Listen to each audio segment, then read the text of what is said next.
All right, Jacquelyn, what is going on? Nothing much. How are you?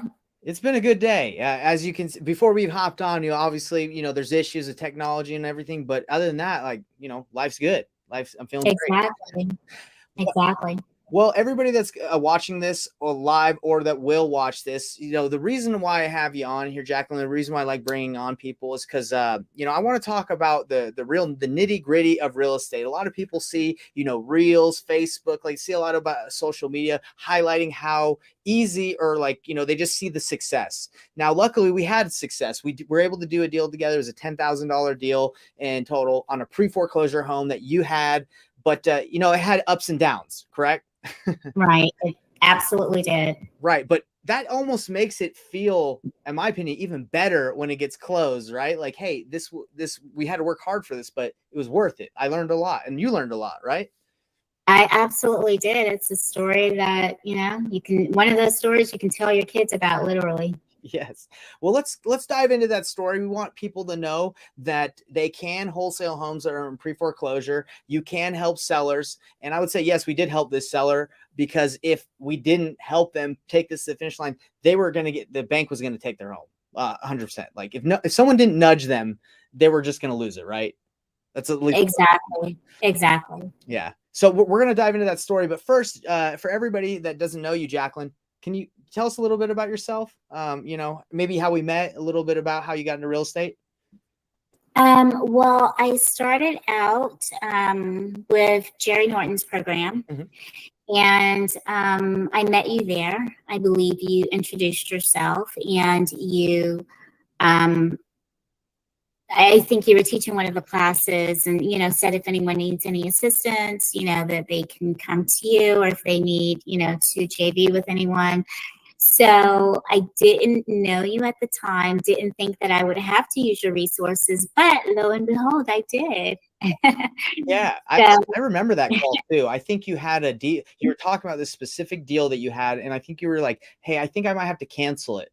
And when I heard that, I was like, whoa! Before you cancel it, let's talk about it. Do you remember that? that is exactly what happened. And you know what the funny thing is that I completely forgot about that until you just said it. Okay. I was going to cancel it, and that's exactly what happened. You came in and you were like, give me a call. Okay. Yeah, that's right. So let's start from that position of the deal. So you had it under contract and you were like, I might have to cancel this. And I was like, whoa, wait, this might be a good deal. Don't do it yet. Tell me what was going on at that point. What had you done to get the deal? Like what was going on at that point where you're like, I think I'm just going to cancel. Well, what was causing me to cancel it was it took months and I mean literally months, for the couple to feel comfortable with starting to talk to me about the process of helping them. They were an older couple. They were getting tons of phone calls, and they didn't know who to talk to, who to trust. So eventually I was able to get them to trust me. We ended up getting a contract on the deal. However, what happened was once the title search came back, the liens ended up exceeding the offer price. So it ate up all of what we, were expecting to make in the deal. There were a lot of right? A lot of issues. Right. And so that's why I said I think I'm going to have to cancel. Okay. So at that point, you had offered. Do you remember what price you had offered them for the house? I believe it was 125 is what the initial contract was supposed to go through for. Okay. And they actually owed more than that, you're saying, right? It was, well, at first we were under the impression that it was $105,000 or would cover it all. But once everything came back, it ended up exceeding 125. And there was things popping up left and right, As time Yes. they were like, oh, wow, that you got to pay that off and all that. So when we had met, I had ran the numbers and I was like, this is potentially a deal at like 130, 140, 150, right? That was kind of what I was seeing. Cause I think the ARV was like 250 to 300,000, maybe even a little bit more.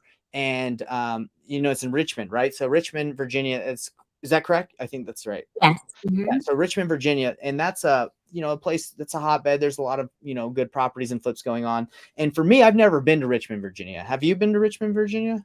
I have. Okay. Are, Yeah. yeah, I've never been there. So that's the kind of the cool thing about doing real estate is like you can do this from anywhere. Like I'm in Salt Lake City, Utah. So I saw this deal, knew how to contact buyers, and we started reaching out to the buyers in that area that we were able to contact, and we started finding, because when we had connected, I was like, hey, let me find somebody. So we found someone named Joe, one of my students in my program too. He was able to find a buyer for I think it was like 140. I think that's Yes. okay. So let's talk about that. So we have some showings. We have a buyer at 140, and I think we tell the seller like, hey, we'll just pay off everything you owe, and that'll be it, right? Is that kind of Yes. the situation that went out? Because and I remember like there being a time where the seller just like stopped talking to you and to me. Wasn't that like what happened? And we are exactly. What happened at that point? Were they just like, do you remember like they just were like, hey, let's just give it to the bank. We don't even care. Like we'll ruin our credit. We just whatever. They just gave up. Is that what was happening? Well, there was a second after I got in the first contract, there was another buyer that came in that was very, very interested in the property. However, this buyer was coming through from other wholesalers. And against my wishes, my partner, who was working with me, wanted to work with them. Gotcha. And it ended up they were just kind of making, there was an actual buyer, but they were just kind of making a lot of demands, and that deal ended up not working out. It was over the Christmas holidays, and rightfully so. They didn't close. They didn't close. That's right. They didn't want to move. It was just they had a granddaughter. They were raising a grandchild. It just wasn't a good time for them to move. Okay. And so so you're a buyer. Then I came in. Yeah, in my opinion, when we came in and we started working with you, the reason why he stopped communicating was your buyer made an offer, but then he could not find anywhere to stay. That's correct. Okay. Yeah. That's what ended up happening. Yeah. And I remember they were just kind of at that point, they were like, hey, we're just going to like not do anything. Right. Yeah, he was very excited about moving. He wanted to move because, the house was not in good condition, and he felt like as if it was going to be an opportunity for them to start over. And I was trying to find them somewhere to move, but because of his credit, they were having all kinds of issues. So because he did not know what to do and because he did not have anywhere to go, he completely stopped talking to me. Gotcha. And okay, so this is what happened. At that point, our buyer that I had brought was, we had assigned it to the buyer. We had assigned it for $10,000 to compensate, us for tying it up and saving them from, from the foreclosure, hitting their credit and all that stuff, and getting out of there. And then they didn't want to move out, because this happens all the time. They just don't want to go, or they say they don't have anywhere to go. Yes, that's probably true. But at the same time, like, they're going to eventually have to go somewhere when the bank takes it. So we were willing to help them. We were willing to give them, move the pay for their moving costs. And I think that's what the buyer that we had assigned it at that point, they kind of just took over, right? Because we had assigned that paperwork to them, and they're like, hey, we want to move forward. We've already, have our interest in this property. Is that right? That's what was going on? Because I was kind of out of the loop at this point once we assigned it. Right. So he was working with a realtor who was helping him. And so the realtor kind of, took over in terms of the paperwork and in terms of the negotiating. But, the buyer wasn't in touch with them either. So it was really, I haven't thought about this since it's happened, and this took place months ago, but it just landed on my shoulders to try to get him to, give us a call back and start, the negotiation process again. Right. Thankfully, your buyer did not bail out. He really wanted the property. Yeah. What ended up happening is that he did, he offered, he came with some really good offers. He offered manpower because he had his own he had his own crew. So he offered manpower. He offered $5,000 to the seller. Yeah. But like the seller didn't have anywhere to go. So Yeah, that buyer is definitely a great buyer in the sense he wanted to help. But let's talk about how at the very end they kind of almost tried to cut us out, but because of the paperwork, what I said, we were able. Unfortunately, they tried to cut us out, but you can't cut someone out when they assign you the contract. You know. yeah. Well, you know what? Oh, you know.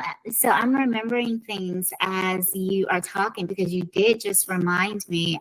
So at one point, um, I am not in Richmond, so I am working virtually just like you. Right.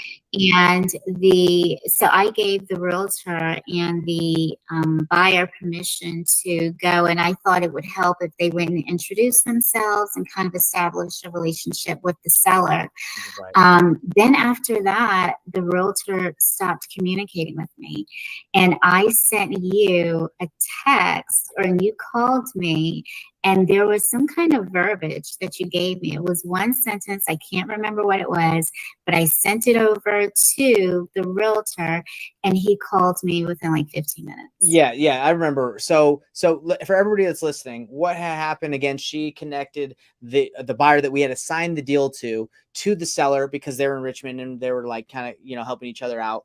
And the agent that was connected us to the whole thing and to their buyer stopped talking to us, almost like, hey, if I stop talking to them, we don't need to work with them. And for us, we were like, hey, look, like this deal wouldn't have happened and brought to your buyer without us. And he was ghosting Jacquelyn. So I said, hey, Jacquelyn, it's unfortunate that this agent is ghosting us, but all you have to say is, hey, Mr. or Mrs. Agent, we signed paperwork, we had an agreement. I don't want to have to call the board of realtors and tell them that you're not like being, working with us and trying to get around us on a deal that we did. And because he's licensed and he's not trying to like have, I guess, any derogative marks or whatever, he immediately was like, okay, what's up? I don't want you to complain. That's kind of what happened, right? You were just like, hey, don't make me complain because, don't go around me, pretty much, right? Exactly. And I know that it was from that verbiage because I had been trying to, we went from talking on a daily basis and he would always return my phone call. So I think it had gone like 4 or 5 days and he just wasn't returning my phone call. So when I sent that over to him, he immediately called. So I love it. And someone says, these are exactly the solutions and methods the painless wholesaling program will help you learn and execute on. Exactly. I'm not sure who that is, but thank you for throwing that in there. It just says Facebook user. But look, Jacquelyn, I'm curious. Be honest. I'm not like tooting my own horn or anything, but do you feel like this scenario would have you been able to do it without, a little bit of guidance, or do you think you could have figured it out yourself? No, I think the deal would have fallen flat. I think I would have absolutely given up because, like I said, I didn't know, even from the beginning. I was working pre-foreclosures. And so from the beginning, when the liens exceeded the offer price and the buyer, decided they did not want to increase their offer, I didn't know what to do from that point. Right. So between you asking me to give you a call and between that verbiage that you gave me to give to the realtor, which prompted the realtor to give me a call, I 100% know that this deal would not have gone through had I not had your assistance. Well, I appreciate you saying that. And the only reason I bring that up is not just to say like, hey, I'm the man, because obviously we're all improving and where we're at. But the thing is, there's so many little details that happen in a deal. And I think a lot of people, they lose out on opportunities because they try to figure out everything themselves. And for me, that's not the way to learn. You need to, if you can connect yourself with people who have already done it and you can just ask them, you're going to progress far faster than if you just try to learn everything on your own. It's exactly better. Yeah, I completely agree. Because you kind of learn what you need to learn. And then at some point, I hear someone say, especially when you're getting into wholesaling, I don't know about anybody else, but I certainly had analysis paralysis. And so at some point, it's time for you to pick up the phone and you have to start. Well, because of that, you with this job, you learn as you go. And so that's where it helps to have someone like you come in and say, you know what, I've had that scenario. This is what you need to do. Right. And you know what's interesting, like as I've been in real estate for several years now, but I'm still, you know, when I come into you know, multifamily, into certain seller finance opportunities, which I always reach out for advice, even though I might know how to structure it, or I think I have a good idea. I kind of want to get someone that's done more deals than me, or someone that I feel like is, you know, has a little bit more wisdom in that aspect. So I think you're always, no matter where you're at, you should always be reaching for others, you know, in networking, trying to find out better ways to do stuff. Yeah, completely agree. And unfortunately, people are not, always available, and that's completely understandable. But you made yourself available, and it ended up being a painless process in the end. So I'm very happy. It was a painful, but it was a painless process because I was helping. Exactly. I love it. Exactly. Well, I had a good time working with you. I think and I really appreciate you because you're honest. And I knew you're honest from the beginning just because I felt the vibe. You can usually feel it, but you too also could have just gotten paid that check and just not even let me know. Right. And because we didn't have I don't think we even signed a JV agreement, did we? I just said, hey, you know, I'll bring you a buyer. And we just went through that process. I don't even think we signed anything, did we?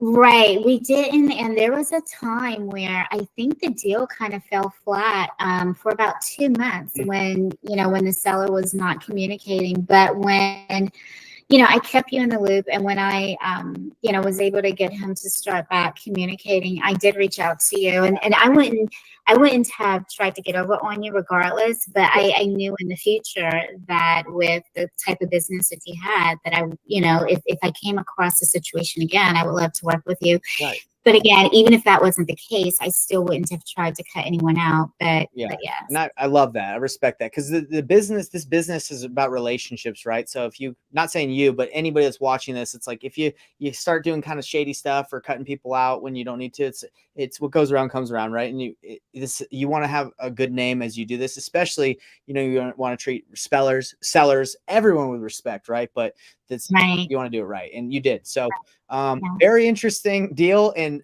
again, I love talking about these situations because, guys, it's not always where you find a seller and they say, okay, I accept that price, and then within 7 to 14 days it's done. When it happens, that's great.